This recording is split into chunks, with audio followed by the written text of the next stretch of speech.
he has to. Good morning, everybody. John Stapler here from GAI Insights with your Gen AI News Briefing. In about 20 minutes, we go at the creation of time in your day, reviews of the important news. We have some insights. We're fortunate to have Kevin Petrie here today as a guest reviewer. Hello, Kevin. Thanks for joining. Great to be here. Thank you. And we have Luda, Adam, and Akash. All right, Akash, start us off, if you will, with Prophecies of the Flood. First article.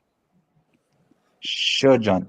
So the first one that we have is from Ethan Mollick, and he talks about what to make of the statements of the AI labs. Yes, what do you think here, Kevin? So it's an interesting article. Ethan has a thoughtful commentary on a change in tone and an increasingly bold set of predictions from leaders at OpenAI, Anthropic, and so forth about the imminent approach and crossing of AGI. AGI is one of those terms that is not artificial general intelligence that is not adequately defined, and I think increasingly is abstract and doesn't necessarily have much relevance to what's happening. That's my personal take on AGI. But he's sort of examining, okay, are we moving faster towards real human level intelligence than we thought? And if so, what does that mean? It's an interesting piece. He looks at specific measures to substantiate that if you compare PhD humans to some of the latest models, the models are outperforming by a little bit. Interesting stuff. I think that ultimately this is an optional piece. It's thoughtful. It's talking about important trends, but I think it's trends that AI leaders are already aware of. The final paragraph might be worth reading if is more important than others, because he talks about, okay, we know that we have this extraordinary capability now. What are we as a society going to do with that? And that's true. We do need to give more thought to it. Ultimately, I'm an economics major. I kind of look at this as we have this extraordinary surplus, a supply shock, a positive supply shock of cognitive power, knowledge workers, depending on how you look at it. But on the demand side, we're still figuring out how to really get the real value from that. And that's going to take years, maybe decades for the average mainstream company. Ultimately, I would say optional, because I think these are a set of considerations that the AI leader is going to be able to dig into with other articles. All right, we got to vote for optional here. Where are you, Adam, on this? I was between optional and important. I think leaning towards important, but I'm pretty much in alignment with what Kevin was saying. I felt like it was some interesting observations. It was mostly opinion. Yes. That being said, it's also very thoughtful opinion, and there's a lot going on, and I think the AI leaders are probably a little too busy to really take the time to think this through. So this could be helpful for them in that regard, but I was on the fence. How about you, Luda? I rated it as important. I think it's a set of observations that it's reflection. It's just opinion, but it is a good reflection, putting together the facts, and it comes from a knowledgeable folk who has been experimenting with all this tech. So the only bone I pick with this is the reasoning about the math and the like. So I'm not surprised that when the models are trained on particular sets of knowledge, they do much better. The issue will be when you say really thinking intelligence. I don't think we are there yet. And that is not really discussed. But I think it is an important reflection. So I gave it an important, John. Yeah, I gave it important as well. I think if you scroll down, Ankash, one of the things that's kind of cool is he looked at, image generation of an otter using Wi-Fi on a plane. And, just a short time ago, it was showing the otter like out on the wing or something. This thing with Sora generates a whole narrative, if you keep going down a little further, this whole narrative, which is just amazing. There you go. Yeah. Anyway, compare that to, an otter sitting on the wing. All right, let's give it an important. Important it is. Next. Okay, the next one that we have comes from HBR, and it talks about what companies succeeding with AI are doing differently. All right, Ludo, we've got the MIT Manufacturing Group, along with McKinsey, surveying 100 companies. What do you think? Yeah, I gave it an important, even though it is a little dated. So they did the survey in 21, and then they redid it in 23, not 24. So it's somewhat dated, but they found, and even in that time frame, they found an interesting set of trends. They certainly saw that the gap between the leading companies and the ones that were implementing but not with gusto is widening, and also the outcomes, the results, the leaders we're seeing way sooner than the laggers. Yeah. So, and they identified certain things within the leaders for practices that they think are the reasons for that. So that's a worthwhile reflection again with data that I think it's important for leaders to know. And those four practices were that there was executive sponsorship, that there was a set of partners, not from academia and startups that was before, but really mature set of partners, vendors and the like that leaders were deploying. And successful companies had much better cross-functional alignment and collaboration, and they had much better handle on their data. So I think good practices for sure. All right, we're looking at important from Ludo. What do you think here, Adam? Yeah, I think I could support important. It does bring up some good points. There are a lot of them that I think we've seen emphasized in articles before, but it is from HBR and it carries a fairly significant weight. All right, we got important. What do you say, Kevin? You're in this business kind of sideways. Yeah, I agree. Important. I agree with Luda's points, and it is a little dated. 2023 is definitely the rearview mirror, and this is a fast changing space. But I also think the exercise of looking at leaders versus laggards and who's actually getting real results is critical right now. That's a big part of our research, looking at who's doing this and meeting or exceeding their business goals, and what can the rest of the market learn from it. In our research, we found that folks are, like they said here, working very closely with their own IT organizations. We found they're reskilling their teams to tackle AI, and also working closely with a lot of existing partners on the SI or vendor side that are incorporating AI. So we're in alignment with the research. I think it's important stuff. Fascinating. Yes, I was actually going to push for essential, but I can live with important. To me, the most important finding here is that leaders are moving ahead faster, which means that there's a learning effect, which for executives means waiting is not an option. All right, important. Next, Ankaj. Okay, the next one that we have is a research paper.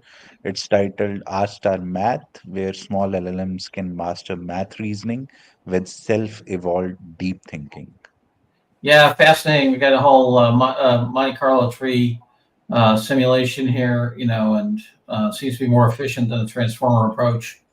Let's see, what did we have on this? We had Adam. Yeah, this is fascinating, and I think we are going to continue to see other models than transformer, to your point, continue to evolve that are much more efficient, much more compact, while still for specific purposes, which in the agentic frameworks is really how the whole thing is being engineered, becomes essential, that these small models can be very good at the task at hand with the tools they have. So this is important research, but it is research. And I don't know what our leader would necessarily do with this information, even as they're playing out into 25, 26 and sort of agentic frameworks and their plans around starting to build that into their business. I consider this as an optional because I'm not sure what impact it would have. Yeah, I was headed there as well. What do you think, Kevin?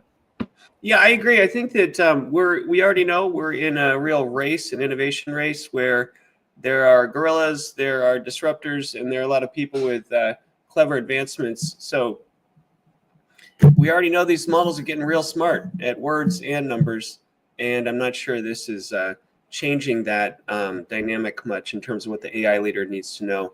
The bigger questions, in my view, are really, how do you put this to work in the business? How do people use it? How do you integrate with applications? How do you take advantage of your own data? Those are the bigger questions than the model race. Right, but it comes from this comes from Microsoft, the Asia division, right? So I think it will be implemented in or accessible through the Microsoft portals and the like. The article doesn't talk about it, but it will be. So as a result, there will be more power to the small models as we proceed. I think it is optional, but it is an interesting development for sure. That is being pushed forward. The performance is quite remarkable. Yeah, it is. And I think this whole thing about algorithmic innovation is a critical part of what's going on here. I mean, I think innovation and an algorithm here could radically change everything, all the assumptions about demand for power and chips and processing and the whole routine. Anyway, I'm going to give it an optional. Optional it is. All right, next, Ankash, Tipbot. Okay, the next one that we have is around DiffBot. So they have launched a new AI model which doesn't guess thanks to its trillion fact knowledge graph. Yeah, I mean, knowledge graphs. Oh my God, this is bringing me back. We originally had this with Paul, our fearless leader, but he is on an airplane due to a family funeral he had to go to. So I'll go ahead and kick it off. I was going to give this an important, and the reason is that it really deals with two things that are on the mind of our AI leader right now. One is the whole notion of, can we avoid hallucinations? And this thing seems to be delivering that, in fact. And the other is that this particular knowledge graph is open source, available, and it's built into a number of products and capabilities right now. Like for those of you who use DuckDuckGo, I use DuckDuckGo. Sometimes I like to not have Mother Google watching every single thing that I do. For that combination of reasons, incredibly powerful, deployed, and open source, I was going to give this an important. But what do you folks think? Maybe Kevin, because he's very much into semantical knowledge. Thanks, Kevin. Sure. So as the data guy, it's funny. I thought I'd come in here and have to convince everyone else it's important. I agree. It's knowledge graphs are a really important advancement in the data world. I think the AI world is increasingly coming to understand just how helpful they can be in capturing ontologies and relationships between concepts, between business entities, and so forth. So it's really one of the big three types of RAG, the other two being relational and vector. I'm pleased to see this kind of articulation about graph RAG, its value, and also the results. So yes, important. It's important for folks to be aware of what they can do with existing knowledge graphs or new ones that they put in place. Sure. Well, Kevin, I have the probably bad, unfortunate honor of having been around in the AI field back when knowledge graphs, you say the AI folks need to understand about knowledge graphs. They invented knowledge graphs. It's just the old AI folks, not the early AI folks. I mean, you go back to what MIT was doing at the AI lab with Minsky and so forth. His whole book Frames, is a big part of the beginning of the knowledge graph idea. That's good. Yeah. Yeah. That's a historical perspective. History rhymes sometimes. Yeah. So I'm also from the same generation that programmed systems, right? So, but personally, I believe that this is a very critical technology to get that more intelligence into the bots, right? So, and fascinating how quickly it was deployed. We just discussed graph. RAG, right? Graph RAG that was introduced like a week ago, and here you go into a product, a startup, offering it everywhere, right? So, and it's automated. It's absolutely stunning. So, I was actually thinking maybe we should push it into essential rather than important because it's available. I'll take all the hype down a notch. I mean, Microsoft already has an open source graph RAG. LangChain already has an open source graph RAG.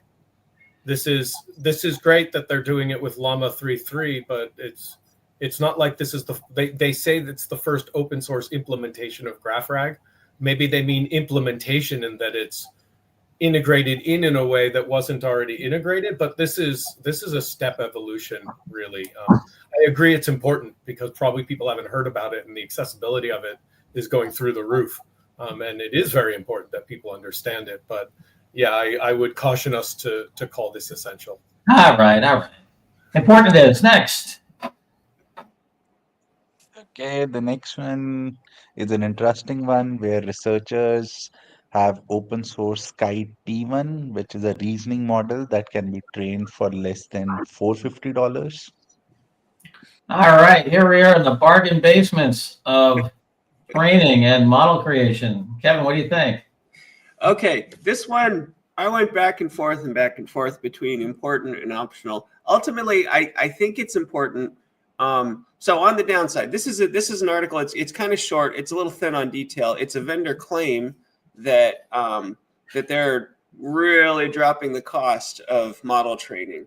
But the magnitude of the drop in the cost of model training warrants attention, because the assumption and the prevailing trend has been that training, pre-training or fine-tuning models is a pretty intensive endeavor that requires expertise, a lot of processing cost, and so forth. And so people really should go with RAG instead to feed these pre-trained models your own facts.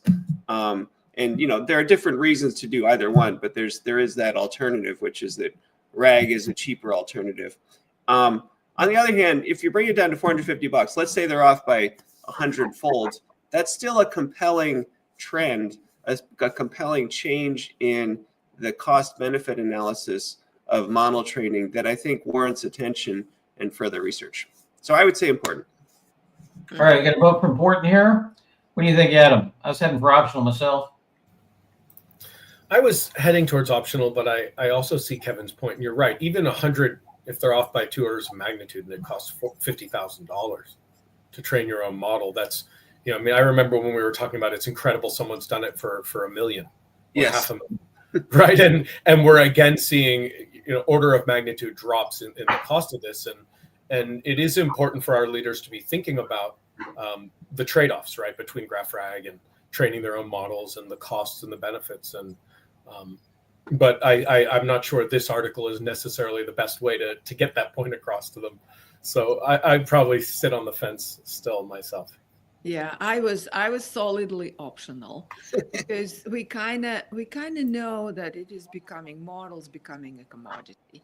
Even if you want to train them, that's getting cheaper. But it is a commodity thing. What is more important that we just talked about? How do you pass to the model all of the things you wanted to consider? Is it the window? Is it the longer context windows, or is it graphs, or what have you? Right? This is more important than the model itself. So I was optional. All right, I think Lucinda's gone for important. I thought it was interesting too, the geopolitical thing underneath this, which is they're using the Alibaba Quinn model, and I think there's the whole conversation about TikTok happening. It's going to get really interesting going forward. That's true. On these open source models. I think I'm going to go optional on this one. Optional. I'm feeling optional today. All right. And it's Monday. We must We've read given people a big reading list already. A lot of importance in there. Yep. All right. Okay, the next one. Yes. The next one is about Wayfair, how it is deploying Google AI to scale and enrich its product catalogs. Yes, very interesting combination of Wayfair and I think the Google rep wrote this, and they're very promotional. They could learn from our friends at Amazon in terms of how to lay these things out. But what did you think, Luda? Yeah, optional for me. Optional. All right. Yeah, it's definitely it's an announcement. It's 3 paragraphs, no detail.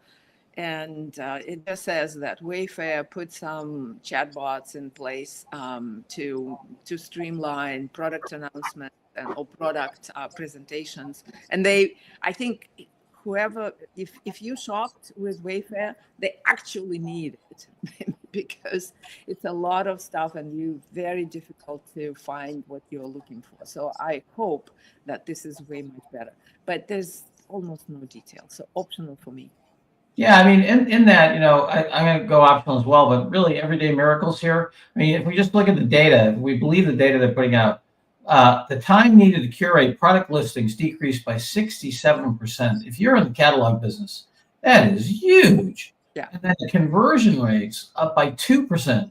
I don't know that's against what. That could be against something like 5%. That could be, a, whatever, 66% increase on a base. You know what I mean? It could be. Yeah. So anyway, but we're in the land of everyday miracles. So I was going to go optional. What do you think, Adam, Kevin? You guys okay with that? Yeah, optional, thin on detail. Agree. Amazon is setting the bar high in terms of the level of technical detail you need to provide in a use case to really be useful. And I don't think this meets that. All right, Adam, we're heading for the big O. You good with that? I sure am. All righty. Optional it is. Ankaj, next and final with our friends at TSMC posting record rev. Yes. So TSMC, they have posted a revenue of 2.9 trillion new Taiwan dollars. That's its highest annual sales since going public in 1994. Yeah, it's about 33 Taiwan dollars to US dollar. So they're at about 80 billion or so, remembering that NVIDIA is about 60 billion in revs, top line revenue. So what did you think here, Adam? I mean, just eye-watering, right? So they're talking about over 26 billion in a quarter, right, for fourth quarter revenue. But it's optional news. If anyone thinks that TSMC breaking expectations and not seeing a slowdown for the demand comes as any surprise, then they probably need to be paying a little more attention. But yeah, it's great that we call it out and we highlight it and make people aware of it. But yeah, it's staggering, but not much of a surprise, I guess I could say. Kevin, what do you think? Yeah, I agree. It being aware of the headline is important, but it certainly reinforces trends that the AI leader already knows. All right, Luda, we're heading for the big O. You good with that? Yeah. All right. Ankaj, give us the tote, if you will. Sure, John, coming right up.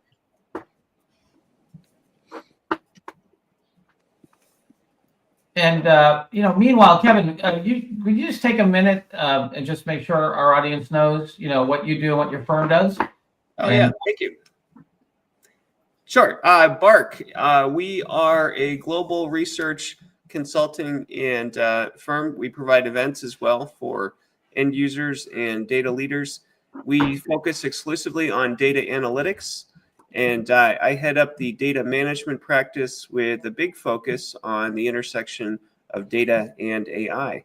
So we produce a number of strategic and thought leadership reports, as well as survey-based reports about what data leaders are doing in order to capitalize on modern emerging technologies, tools, techniques, and obviously AI and Gen AI are a huge part of that. That's great. And what's your role in the organization? So I'm the VP of Research based here in the US. And as head of the data management practice, I set the research agenda and define exactly what's coming out when, and write a lot of reports, in particular about how data leaders need to reshape their data strategies in order to support Gen AI and AI. Awesome. Well, it's great to have you here. Thank you so much for joining. Well, thank you. I just want to give an announcement.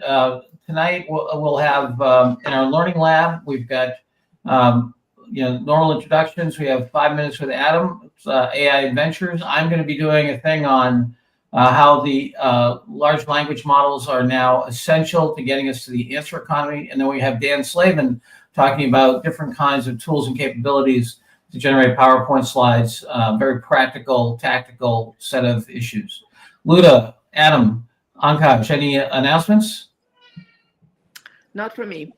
Okay, just remember you can get all these articles, gaiinsights.com/articles, and come to our learning lab tonight. Very easy to sign up on our homepage. And hope to see you there, 7 to 8 Eastern. And take care. See you tomorrow morning. Bye-bye now.